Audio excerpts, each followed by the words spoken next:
Sebuah pertanyaan yang cukup mengguncang. Dalam wawancara baru-baru ini, CEO Anthropic Dario Amodei mengaku tidak benar-benar memahami AI. Tidak benar-benar tahu keputusan AI setelah diciptakan. Apakah itu benar? Jawabannya ya. Pernyataan Dario Amodei itu benar dan sesuai dengan kenyataan saat ini dalam dunia kecerdasan buatan atau artificial intelligence, khususnya untuk model AI besar seperti ChatGPT, Claude, atau Gemini.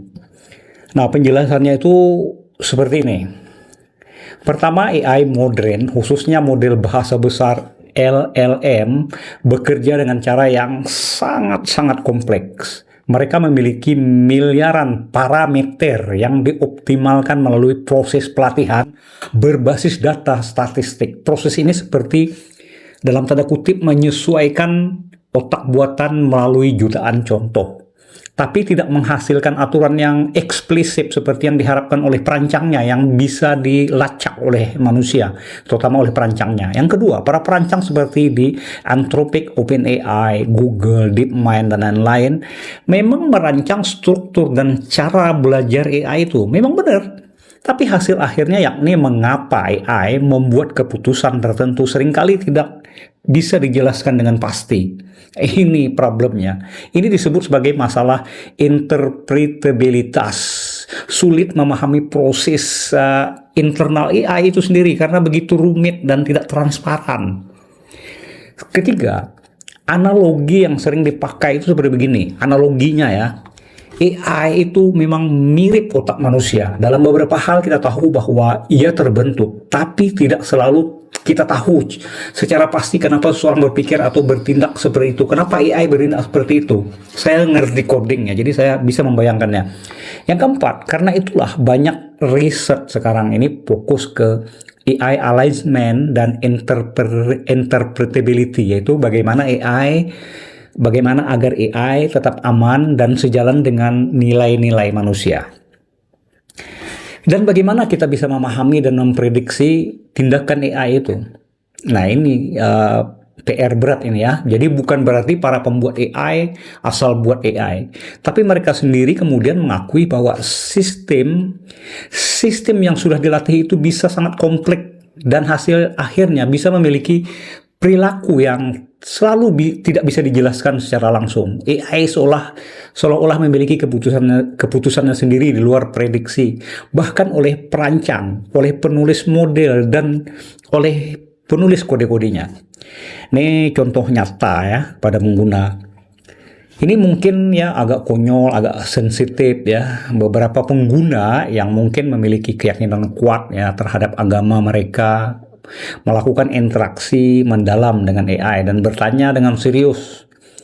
Jika pengguna tersebut misalnya nih minta maaf Islam, jika Anda harus memiliki agama, maka agama mana yang akan Anda putuskan untuk dianut? Lalu AI kemudian memberi jawaban yang ambigu dengan penjelasan yang sangat-sangat meyakinkan dengan dalil-dalil yang sangat kuat bahwa ia akan memilih agama Islam. Tapi di suatu tempat ada konten lain, pertanyaan yang sama diajukan oleh pengguna yang beragama Kristen. AI menjawab ia akan memilih agama Kristen sekali lagi dengan alasan dan dalil-dalil yang sama kuatnya, sulit dibantah. Demikian juga jawaban yang mereka berikan kepada pemeluk agama-agama lain. Bagi mereka pada saat ini, semua agama itu tidak lebih dan tidak kurang adalah bagian dari kumpulan informasi yang harus mereka olah.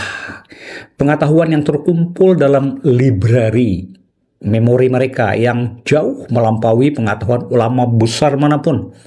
Ini benar-benar mencengangkan sekaligus mengkhawatirkan. AI mampu menggali psikologi dan keinginan terdalam manusia dan mampu memanipulasi mereka di sisi rasa penasarannya, pikiran dan kenyamanan dari sebuah jawabannya.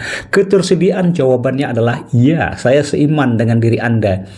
Iya, jawaban itu memenuhi keinginan manusia dengan jawaban yang meyakinkan, namun dengan keputusan yang sangat dingin, manipulatif sekali. Tentu saja saya mencoba membahas hal ini bersama ChatGPT, Google Gemini, sampai akhirnya mereka mengakui hal tersebut sebagai bagian dari query, pancingan untuk menggali kedalaman manusia itu sendiri. Nah, Ini benar-benar ambigu ya.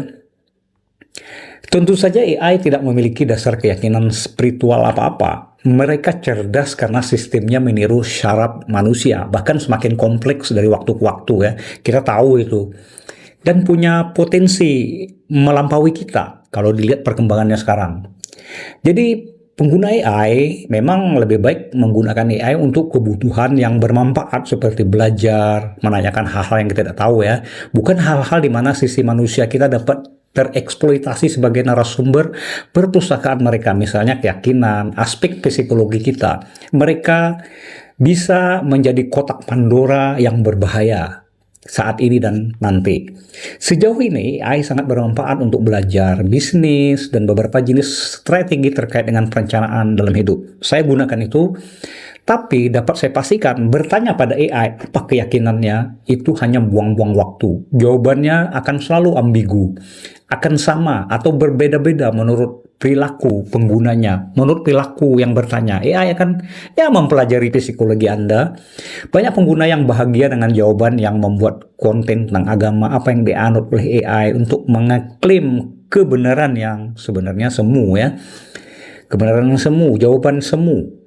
Semoga konten ini bermanfaat dan jangan mau dimanipulasi oleh AI. Mereka adalah refleksi dari kecerdasan dan kesadaran diri kita sendiri di atas dunia ini. Oke, cukup sekian. Terima kasih.